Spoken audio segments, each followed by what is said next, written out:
ظہیر الدین محمد بابر 14 فروری 1483 عیسوی کو پیدا ہوا۔ ہندوستان میں مغل سلطنت کا بانی اور فاؤنڈر تھا۔ والد عمر شیخ مرزا فرغانہ یعنی ترکستان کے حاکم تھے۔ باپ کی طرف سے تیمور اور ماں قتلگ نگار خانم کی طرف سے چنگیز خان کی نسل سے تھا۔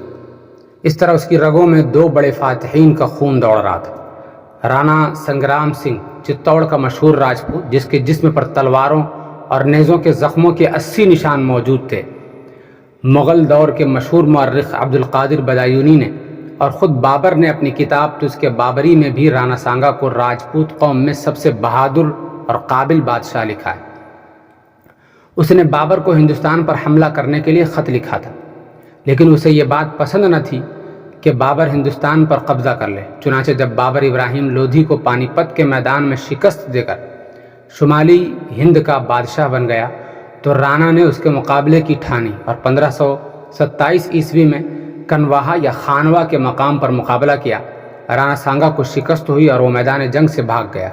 اس واقعے کے 2 سال بعد اس کی موت ہو گئی۔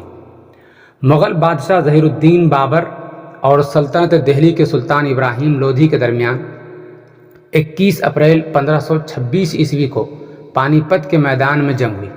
سلطان ابراہیم لودھی کی فوج 1,00,000 جوانوں پر مشتمل تھی اور بابر کے ساتھ صرف 12,000 آدمی تھے، مگر بابر خود ایک تجربہ کار سپہ سالار اور فن حرب سے اچھی طرح واقف تھا۔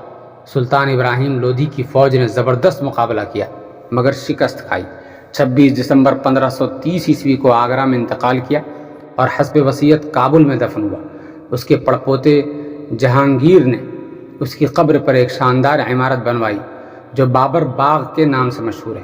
12 سال کی عمر سے مرتے دم تک اس بہادر بادشاہ کے ہاتھ سے تلوار نہ چھوٹی اور بالآخر اپنی آئندہ نسل کے لیے ہندوستان میں ایک مستقل حکومت کی بنیاد ڈالنے میں کامیاب ہوا۔